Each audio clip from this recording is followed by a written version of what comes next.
예, 이제 오늘은 리세팅, 다시 우리 교회와 성도의 삶과 우리 인생을 다시 세팅하는, 다시 시작하는 시리즈로 5번째 오늘 주제로 십자가를 우리가 같이 생각해 보려고 합니다. 그래서 오늘 제가 의도적으로 우리 한중간에 제가 십자가를 갖다 놓았으니 너무 궁금해하지 마시고 좀 있으면은 왜 이 십자가가 중간에 있는가 우리 같이 또 나누도록 하겠습니다. 초대교회 시절, 그러니까 가장 이른 초대교회 시절이라면 예수님께서 막 돌아가시고 바로 난 그때 한 세대, 두 세대 정도, 그러니까 AD 한 30년에서 60년, 90년, AD 1세기 이전에 로마로부터 초대교회 교인들이 많은 핍박을 받았습니다. 그래서 그 핍박을 피해서 들어가서 예배를 드린 지하 묘지를 우리가 보통 카타콤이라고 말하는데, 그 카타콤에 그려진 그림, 또는 낙서라고도 말할 수 있겠죠. 그런 것들을 보면은 가장 원시적으로 가장 이른 초대교회 교인들이 자기들의 신앙을 무엇으로 표현했는가를 알 수 있습니다. 그 가장 대표적인 것이 바로 물고기 그림입니다. 이제 물고기 그림, 그걸 이제 헬라어로 익투스라고 말하죠. 그 익투스의 철자 앞에 글을 쭉 풀었으면은 이제 주는 그리스도시요 살아계신 하나님의 아들입니다. 이 헬라어의 앞자리를 따서 단어를 만든 것이 익투스고, 익투스가 바로 물고기고, 그래서 이 물고기 그림을 통하여서 내가 크리스찬이다라는 것을 표시를 했습니다. 이 가장 대표적인 것이고요. 또 그림을 보면은 그 공작새 그림도 있었다고 말합니다. 이 공작이 아마 불멸을 상징하는 것이기 때문에 영원 또는 영생의 의미로서 그림을 그린 것으로 생각됩니다. 그리고 비둘기 그림, 비둘기는 평화와 온순함을 상징하고 또 성령도 상징할 수 있으니까 비둘기 그림도 나타나고요. 또 월계관도 나타납니다. 월계관은 경기장에서 승리한 사람들에게 주는 월계관, 그래서 믿음의 승리가 되는 그런 또 신앙의 의미를 말하기도 합니다. 또 이외에 성경에 나타난 우리 신앙을 고무시키는, 신앙을 권면하는 신앙의 많은 사건들을 그림으로 그려서 자기 신앙의 크리스찬의 상징으로 삼기도 했습니다. 예를 들자면 노아의 방주 사건, 그리고 아브라함이 이삭을 바치는 사건, 그리고 다니엘의 세 친구가 7배 더 뜨거운 풀무불에 들어가서도 살아남는 사건, 요나가 물고기 뱃속에 들어가는 일들, 그리고 세례 요한의 일들, 그리고 예수님께서 죽은 나사로를 살리는 일들, 이런 그림을 그려서 자기 신앙의 고백 또는 신앙의 상징으로 삼았습니다. 자, 제가 이제 카타콤에 있는, 그리고 가장 원시적인 초대교회 교인들이 삼고 있었던 신앙의 상징을 말했는데 무엇이 하나 빠졌죠? 십자가가 빠졌습니다. 이게 사실은 가장 원시적인 초대교회 교인들에게 있어서 십자가는 신앙의 상징으로 잘 삼지 않았습니다. 신앙의 상징이 되기에 좀 어렵습니다. 왜냐하면은, 자, 우리 고린도전서 1장도 보면 사도 바울이 뭐라고 말하는가 하면은, 이 십자가가 또는 십자가에 달린 그리스도가 같은 의미니까, 이 십자가는 유대인들에게는 그리끼는 것이요 이방인들에게는 미련한 것이다라고 말합니다. 우리 구약 율법에 보면은 나무에 달린 자마다 저주를 받은 자다라고 선포하고 있습니다. 초대교회 교인들은 나무나 십자가나 같은 의미로 봅니다. 또 나무 십자가니까, 그러니까 십자가에 달린 예수 그리스도는 저주를 받아서 십자가에 달려 죽었다는 그런 생각이 팽배했습니다. 그러니까 이 십자가는 신앙의 상징이라기보다는 저주의 상징입니다. 그리고 이 이방인들, 로마인들, 이런 사람들에게는 십자가는 미련한 것이고 어리석은 것입니다. 왜? 이 십자가 자체가 특히 정부나 국가에 반역한 사람들을 처형하는 사형털, 사형도구입니다.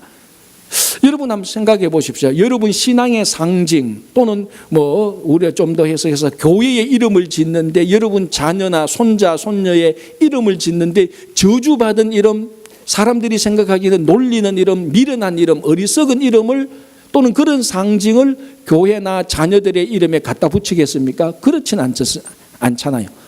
제가 지구상에 있는 교회 이름을 다는 못 해봤지만 쭉 조사를 해보니까 저주받은 교회라는 이름을 받은 교회는 한 군데도 없습니다. 아들 이름이 저주나 미련 이런 것을 이름을 지은 적은 한 군데도 없습니다. 바로 십자가가 사실은 가장 원시적인 초대교회, 예수님께서 돌아가시고 난 다음에 유대인과 이방인들에게는 이게 하나의 저주받은 이름이요, 미련하고 아주 어리석은 그런 이름과 상징이 되었습니다. 그러니까 초대교회 교인들이 십자가를 기독교 상징으로 주요함으로 삼지 않았습니다. 자, 그런데 예수님 돌아가시고 한 100년이 지나면서, 한 3세대가 지나면서 서서히 십자가가 누가 시도하지는 않았는데 서서히 사람들 가운데 예수 그리스도를 따라가는, 예수를 구주로 고백하는 사람들 가운데서 십자가를 상징으로 삼기 시작하면서 사실은 AD 4세기 콘스탄티누스 황제부터는 본격적으로 십자가가 가장 중요한 신앙의 상징이 됩니다. 이제 거기에 중요한 자료가 하나 있는데 2세기 넘어가면서 이제 막 십자가가 기독교 상징이 될 때 우리 교부 가운데 터툴리아라는 사람이 기독교가 십자가 상징이 되는 데서 이렇게 기록하고 있습니다. 제가 그것을 한번 그대로 읽어 드릴게요. 발걸음을 앞으로 옮기고 움직일 때마다, 들어가거나 나갈 때마다, 옷을 입고 신발을 신을 때에, 목욕할 때에, 식탁에 앉을 때에, 등잔에 불을 켤 때에, 침상에서나 좌석에서나 매일의 모든 일상적인 행동 속에서 우리는 이마에 그 십자가를 그렸다.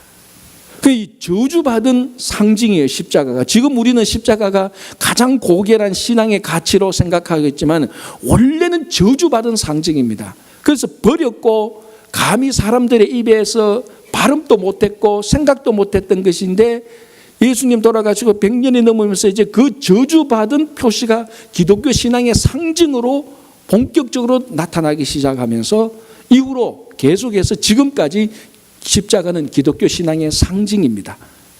다른 어떤 많은 상징들을 다 제끼고 물론 물고기나 비둘기 같은 것이 우리 신앙의 상징이 아니다라는 것은 아닙니다. 그러나 십자가만이 가장 중요한, 가장 신앙의 본질을 드러내는 우리 신앙의 상징이 된 것입니다. 사실은 어떻게 보면요, 이렇게 간략하게 말할 수도 있을 것입니다.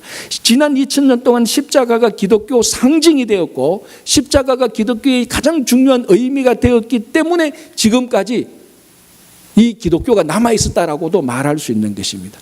그만큼 처음에는 십자가가 사람들의 삶의 중심이 없었고 저주받은 것인데 결국 십자가 안에 신앙의 본질이 있고 신앙의 핵심이 들어가 있기 때문에 이것이 신앙의 가장 중요한 상징으로 된 것입니다.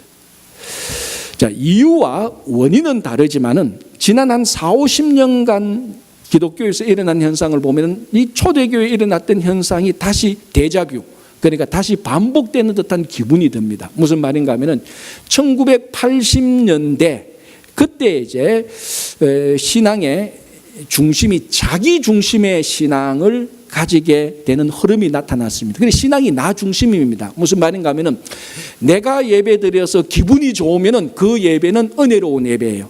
나 중심이니까. 내가 찬양을 해서 의미가 있고 좋으면은 그 찬양은 좋은 거예요. 왜? 나 중심이니까.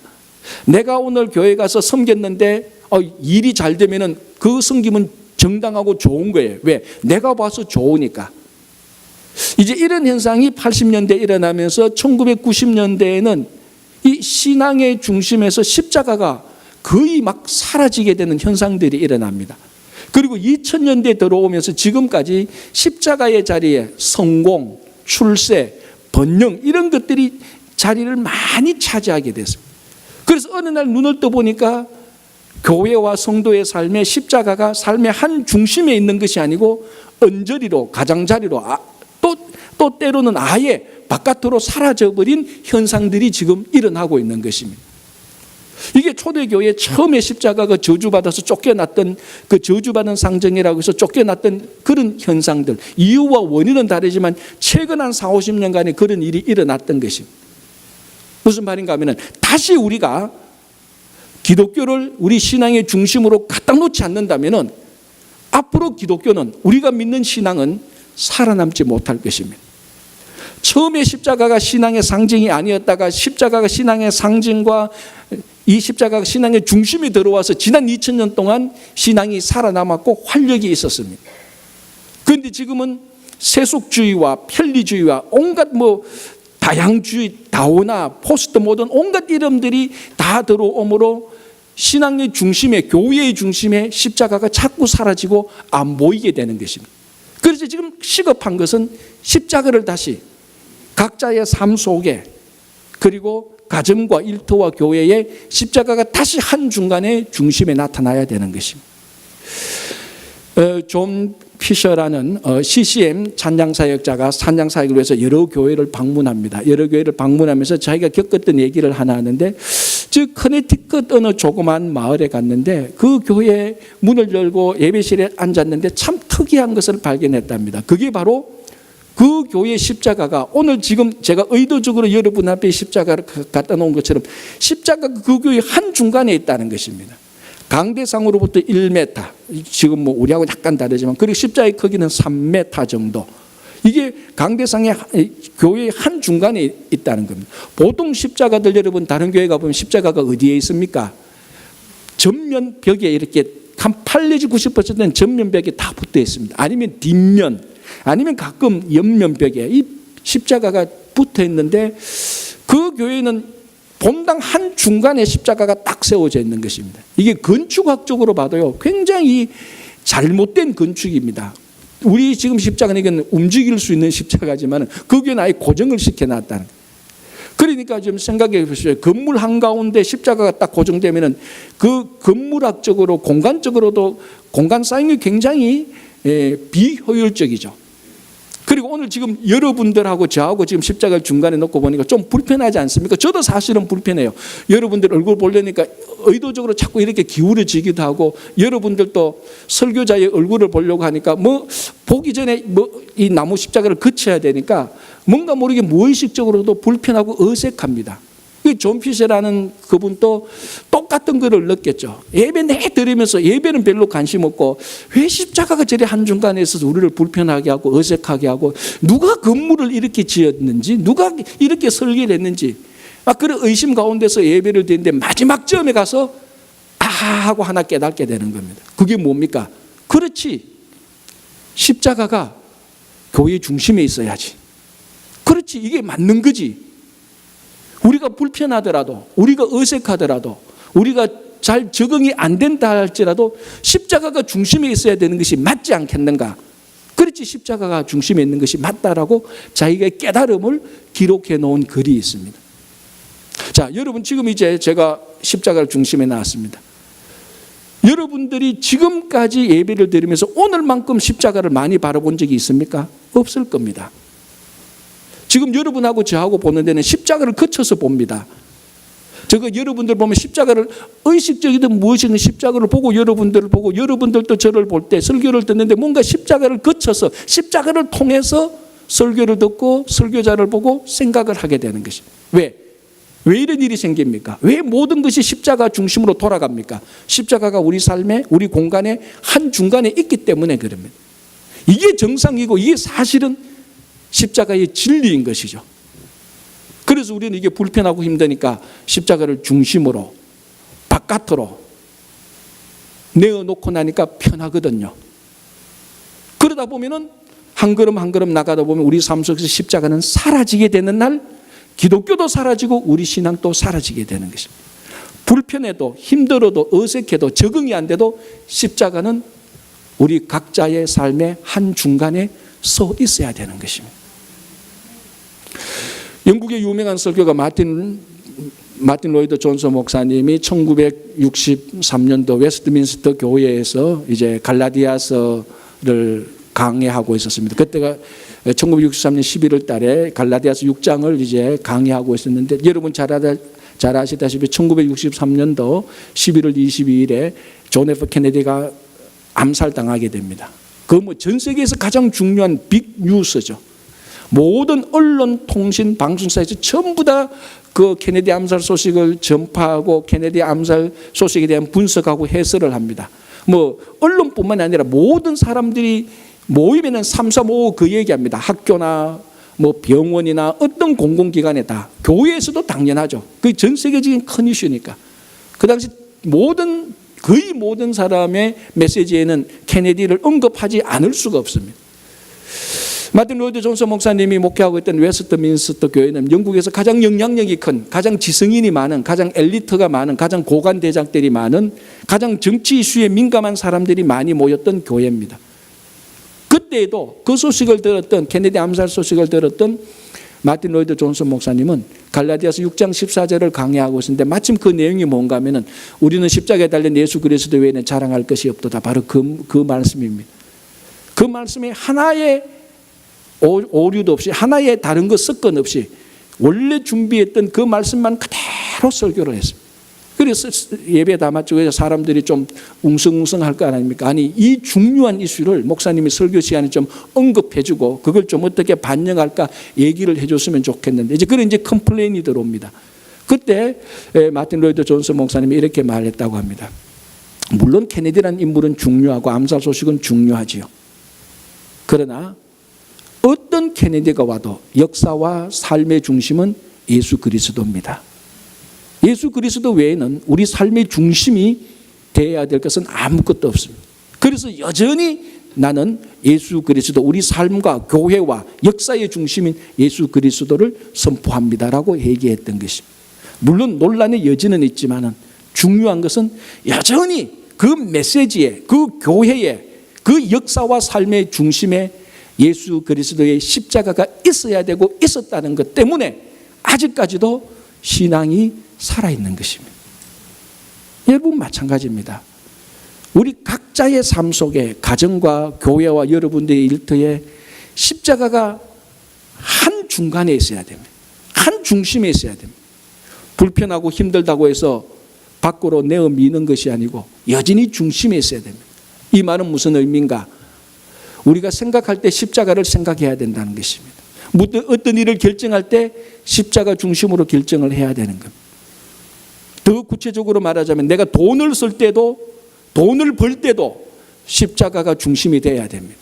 내 시간을 사용할 때도 십자가가 중심이 되어야 됩니다.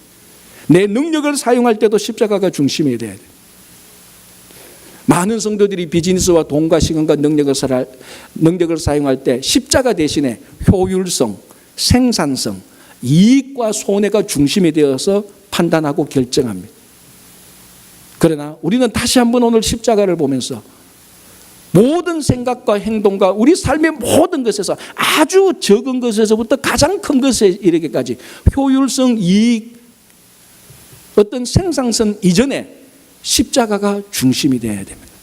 그 십자가를 중심으로 A부터 Z까지 가장 적은 것에서부터 가장 큰 것까지 우리 삶에서 모든 일이 일어나야 되는 것입니다. 그래서 다시 한번 우리가 신앙을 세팅할 때, 교회와 성도의 삶을 세팅할 때, 내 개인의 삶을 세팅할 때 십자가를 한 중간에 내 삶의 중심에 놓고 다시 시작해야 되는 것입니다. 자, 여러분 각자의 인생에서 가장 중요한 일은 무엇입니까? 각자의 인생에서 가장 중요한 것은 죽음입니다.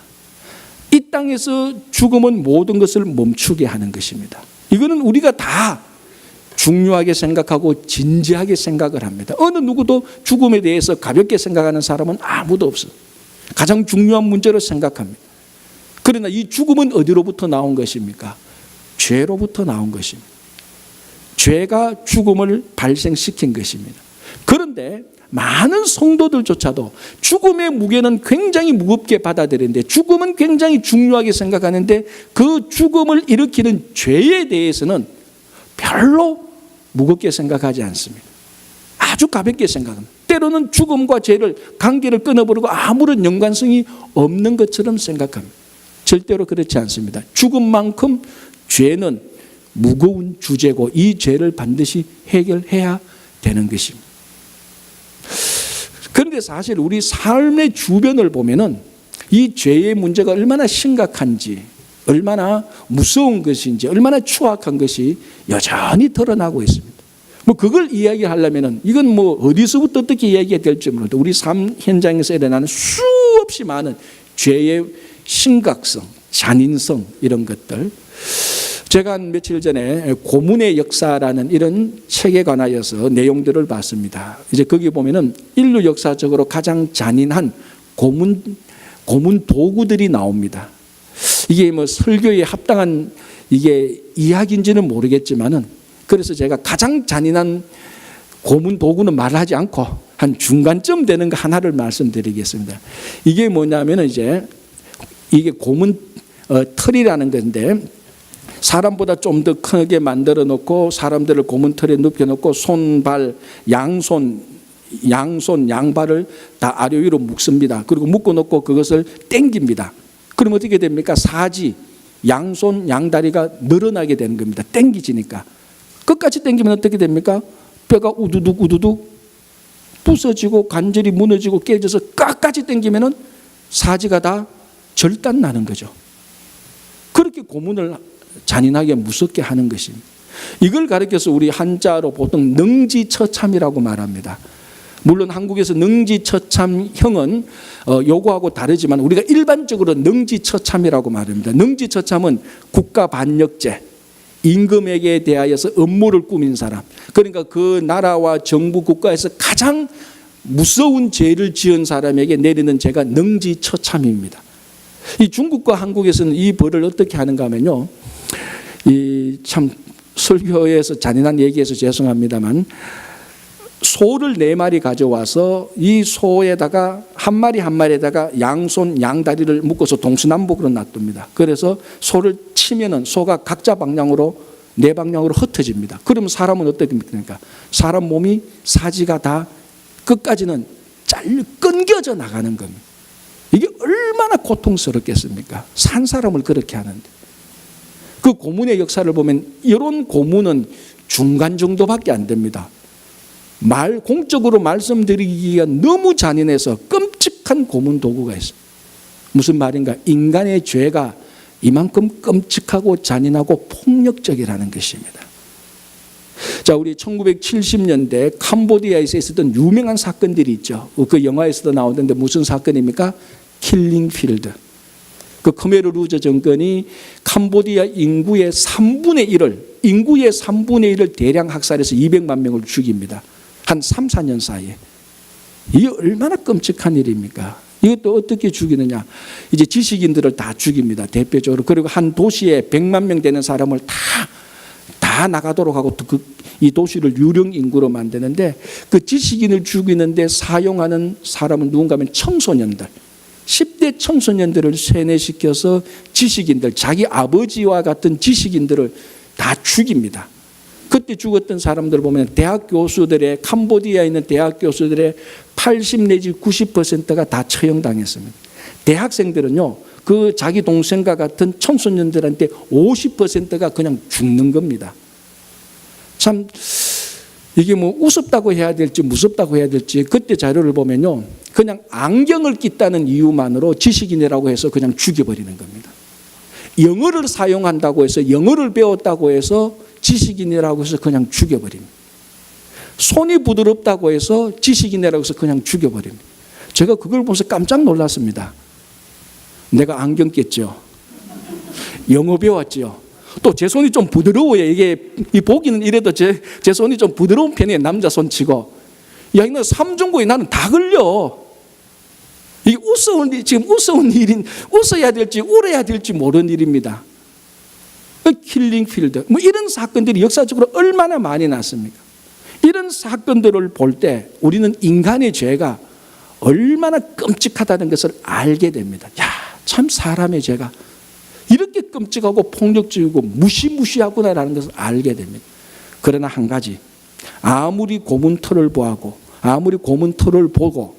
무시무시한 생각을 해봐도, 그리고 킬링 필드를 아무리 봐도 사람의 죄는 생각하고 타인의 죄는 보지만 자기 자신의 죄는 잘 못 봅니다. 그걸 보면서 어떤 생각이 있는가 하면, 나는 안 그럴 걸, 안 그래야지, 뭔가 모르게 그 죄의 현장에서 보면서 자기 자신을 열외시키게 되는 경향성이 나타납니다. 그런데 십자가는 한 사람이 달려 죽었지만은 그 십자가는 킬링 필드나 고문털보다 훨씬 더 잔인한 인간의 죄가 그 안에 있습니다. 완벽하게 죄 하나 없으신 한 사람, 예수 그리스도께서 인류의 모든 추악한 죄를 그 한 사람한테 덮어씌워서 십자가에서 그냥 죽이게 한 것입니다. 중요한 것은 그 인류의 모든 죄가 예수 그리스도 안에 넘어가서 예수 그리스도를 죽이게 될 때 그 인류의 죄 가운데 내 죄도 포함된다는 것입니다. 그래서 십자가는 인류의 죄를 폭로시키지만 동시에 나의 죄도 폭로시킨다는 것입니다. 내 죄가 그 안에 포함되어서 예수 그리스도를 십자가에 죽이게 했으니까. 킬링필드를 아무리 보고 유대인 600만 명의 역사의 대량 학살을 보고 무슨 역사를 봐도 우리는 내 죄는 보기가 어렵습니다. 내 죄는 드러나기가 어렵습니다. 자꾸 무의식적으로 빠지게 됩니다. 그러나 십자가 앞에 설 때 내 죄가 그 안에 들어가서 예수 그리스도를 죽였으니 십자가 앞에 설 때 이 십자가는 인류의 추악한 죄를 드러낼 뿐 아니라 나의 죄 한 사람 한 사람 나의 죄를 우리 모두의 죄를 다 폭로시킵니다. 그리고 십자가 앞에 서면 누구든지 당연하게 한 사람 한 사람이 죄인이 될 수밖에 없습니다. 그러나 만약에 십자가가 나의 죄, 인류의 죄만 드러낸다고만 한다면 이 십자가는 그냥 율법하고 다를 바가 없습니다. 율법의 기능이 뭡니까? 사람의 죄를 드러내게 해서 사람이 죄인이라는 것을 지적하는 것이 율법입니다. 만약에 십자가가 죄만 드러낸다고 하면 율법하고 똑같습니다. 그러나 이 십자가는 인간의 죄를 폭로할 뿐만 아니라 나의 죄를 드러낼 뿐만 아니라 드러낸 그 죄를 다시 해결해 준다는 것입니다. 어떻게 해결해 줍니까? 예수 그리스도께서 십자가에 달려 돌아가셔서 피를 흘리시고 죽으심으로 내 죄를 해결하고 나에게 생명을 주신 것입니다. 구약에 보면은 피 안에 생명이 있다고 그랬습니다. 그래서 피를 흘린다는 것은 생명을 흘린다는 것하고 마찬가지입니다. 예수 그리스도께서 십자가에 달려서 피를 흘리시고 돌아가셨습니다. 왜? 우리의 죄가, 내 죄가 그 안에 포함되었습니다. 아무 죄 없는 예수 그리스도께서 인류의 죄 때문에 죽어야 되는 사망, 그 죽음에 대응하여서 죄 없으신 예수 그리스도께서 자기의 생명을 내놓음으로 말미암아 인류의 죄를 대응해서 쳐서 넘어뜨려 버렸습니다. 그렇다면 남는 건 뭡니까? 나의 생명이 남는 것입니다. 예수님께서 내 생명을 대신해서 죽어주셨으니까 남아있는 것은 내 생명이 남습니다. 그래서 우리가 이걸 믿음으로 받아들일 때 이 십자가에서는 속죄함과 동시에 우리가 생명을 얻게 되는 것입니다. 그래서 십자가는 죄를 폭로함과 동시에 우리 한 사람이 한 사람의 죄를 끔찍한 아주 깊은 곳에 있는 그 죄까지도 무의식에 있는 죄까지도 다 드러냅니다. 그래서 십자가 앞에 서면은 내가 죄인이다라는 것을 고백할 수밖에 없습니다. 여러분 신앙의 출발이 어디서 출발해야 됩니까? 출발점이 우리가 여러 곳으로 볼 수 있지만 그 여러 곳의 신앙의 출발점 가운데 내가 죄인이라는 것을 깨닫지 않는 한, 고백하지 않는 한 진정한 신앙은 출발할 수가 없습니다. 왜? 내가 죄인이 아닌데 구원받을 필요가 없죠. 그럼 구원의 역사가 일어나지 않는다면 신앙이 무슨 필요가 있습니까? 신앙은 하나님 앞에 서서, 아니 더 정확히 말하면 십자가 앞에 서서 내 죄가 드러날 때, 내가 죄인이라는 것을 고백하게 될 때부터 진짜 신앙이 출발하게 되는 것입니다. 그래서 베드로가 예수님을 만났을 때, 갈릴리 바닷가에서 베드로가 예수님을 만났을 때 첫 번째 했던 고백이 뭡니까? 주여, 나는 죄인입니다. 죄인이, 자기가 진짜 죄인인 것을 알고 보고 알고 깨닫고 예수님을 보니까 감히 함께 할 수 없어서 자기는 죄인이니까 예수님 보고 떠나가도록 요청을 하게 됩니다. 이때 베드로가 고백했던 자기가 죄인이라는 것, 바로 여기서부터 신앙은 출발하는 것입니다. 사도 바울도 같은 의미 아닙니까? 사도 바울은 자기가 죄인 중에 괴수라고 고백했습니다. 겸손한 척한다고 그렇게 말한 것이 아니고 실제로 그렇게 깨달은 것입니다. 실제로 우리가 죄인 중에 괴수라는 것을 십자가 앞에서 깨닫게 될 때 신앙이 출발합니다. 그래서 이 예수 그리스도의 십자가는 우리 신앙을 다시 리세팅하는 것입니다. 십자가로 다시 신앙생활을 출발하는 것입니다. 그러나 이 십자가는 우리가 죄인인 것만을 말하는 것이 아니고 죄인이지만 동시에 속죄함을 받은 영원한 생명을 가진 확신함을, 그 확신함 속에서 살도록 시작하는 것입니다. 그래서 죄인을 고백하는 것과 구원을 받았다는 확신이 우리 신앙을, 우리 삶을, 교회를 시작하는 데 출발점이 돼야 되는 거예요. 여러분, 구원의 확신함 없이 무슨 신앙이 출발하겠습니까? 무슨 교회 공동체가 사역을 하고 무슨 교회 공동체가 무슨 일을 하겠습니까? 바로 예수 그리스도의 십자가로 구원의 확신에서부터 우리가 다시 인생을, 개인의 삶을, 교회를 세팅하는 것입니다. 자, 이 십자가에서 다 우리 죄가 드러났는데, 제가 방금 말씀드린 것처럼 죄가 드러나면 다 죽어야 되는데, 죄인으로 와서 죽어야 되는데, 십자가를 통하면 무슨 일이 생깁니까? 의인이 되고 죽음이 아니고 생명을 얻게 되는 것입니다. 전부 다 뒤집어지는 것이죠. 제가 잘 쓰는 말로 하면 전화위복이 되는 것입니다. 이걸 보고 마틴 루터가 갈라디아서 말씀을 보고 강해를 하다가 중요한 표현을 하나 사용합니다. 십자가에서는 즐거운 교환이 일어난다. 거룩한 교환이 일어나는 것이죠. 익스체인지가 일어나는 것입니다. 어떻게 일어납니까? 죄인이 의인과 교환이 일어나서 죄인이 의인이 되고 예수님께서 죄인이 되어서 십자가에 달려 돌아가신 교환이 일어나는 것입니다. 저주받은 십자가가 은혜의 십자가로 바뀌게 되는 것입니다. 절망과 낙담의 십자가가 희망과 기쁨의 십자가로 바뀌게 되는 겁니다. 그러기에 자꾸 교환이 일어나는 거죠. 그래서 마틴 루터는 십자가는 교환이 일어나는 장소다, 즐거운 교환이 일어나는 장소다라고 말을 했습니다. 그런데 여러분, 한 가지 생각해 보십시오. 언제 교환이 일어납니까? 이거는 가치가 비슷할 때, 교환이 일어나는 두 대상물의 가치가 비슷할 때 교환이 일어납니다. 이 종류는 달라도 가치가 같아야 됩니다. 그래야 교환이 일어나는 겁니다. 여러분 생각해 보십시오. 여러분들이 우리 화폐 제도가 없었을 때, 그런 바터 시스템, 물물 교환이 있었을 때 어떻게 합니까? 내가 가진 물건 가져가서 시장이나 다른 사람한테 가서 물건을 교환합니다. 익스체인지 교환할 때 내 거는 가치가 굉장히 높고 저 사람 거는 가치가 낮는데 교환합니까? 안 하죠. 가치가 같아야 교환을 하는 겁니다. 이게 교환이 전제 조건인데, 자, 십자가에서 교환이 일어났다고 말합니다. 어떻게 일어납니까? 죽음이 생명으로 교환이 일어납니다. 저주가 은혜로 교환이 일어납니다. 슬픔이 웃음으로 교환이 일어납니다. 그러면은 저주와 은혜가 가치가 같은 겁니까? 가치가 같기 때문에 교환이 일어나는 겁니까? 아니잖아요. 저주와 슬픔과 낙담, 이거는 가치 자체가 없는 겁니다. 쓰레기통에 집어넣어도 괜찮을, 아니 쓰레기통에 집어넣기도 아까울 정도로 가치가 없는 겁니다. 저주와 죽음과 슬픔과 낙담과 절망과 좌절은 아무런 가치가 없는 겁니다. 그러나 기쁨과 즐거움과 웃음과 은혜와 생명은 무궁무진한 가치가 있습니다. 무궁무진한 가치가 있는데 왜 이런 저주와 낙담과 교환이 일어납니까? 이건 교환이 일어날 만한 가치가 다른데도 교환이 일어납니다. 왜 그렇습니까? 십자가이기 때문에 그렇습니다. 십자가에서만 가치가 완전히 달라도 가치가 균형이 이루어져서 교환이 일어납니다. 왜 그렇습니까?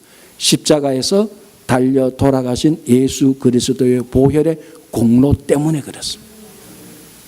저주의 가치가 쓰레기보다 못해도 예수 그리스도의 공로가 그 저주의 가치를 넣어주어서 예수 그리스도의 은혜의 가치와 맞게 해서 교환이 일어나는 것입니다. 그래서 저주를 가져가도 아무런 가치 없는 쓸데없는 쓰레기통에 넣어도 쓰레기통이 안 받아주는 저주와 죽음조차도 십자가 앞에만 가져오면 예수 그리스도의 공로로 교환이 일어나는 것입니다.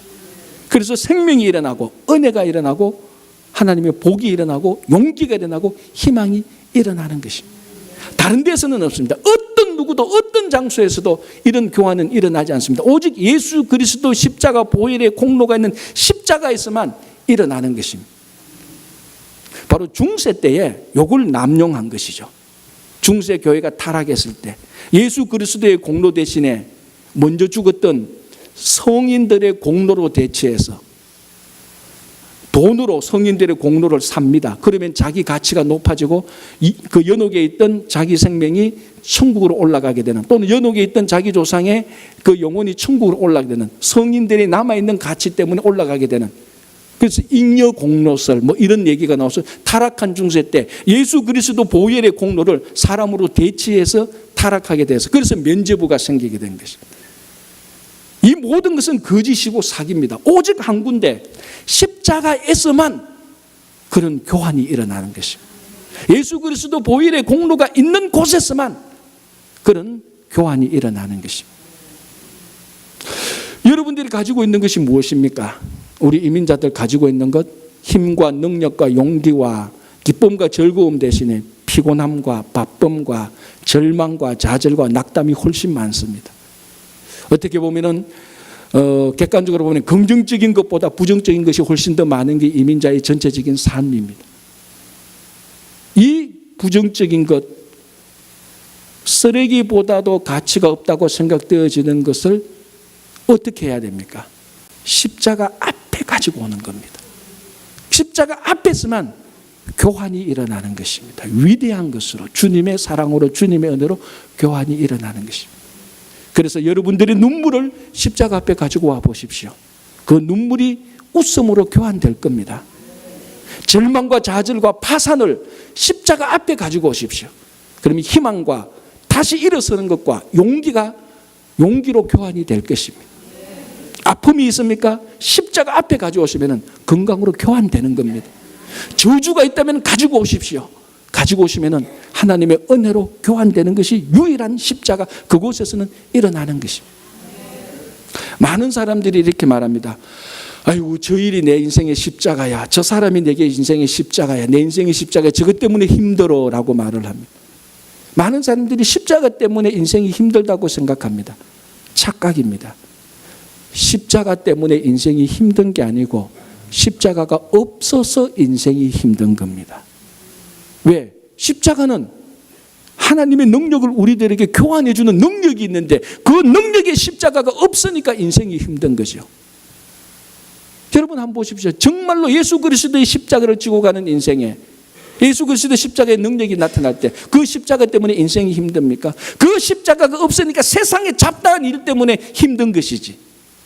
십자가만 있다면, 십자가 있기 때문에 인생이 힘들어지는 것이 아니라 인생이 정말 주님 가신 길을 넉넉히 따라가도록 되는 것입니다. 그래서 우리 신앙을 다시 세팅할 때 지금까지 십자가가 없었더라면, 십자가가 우리 인생의 가장자리에 있었더라면 다시 십자가는 우리 인생의 한 중간에 다시 세워야 됩니다.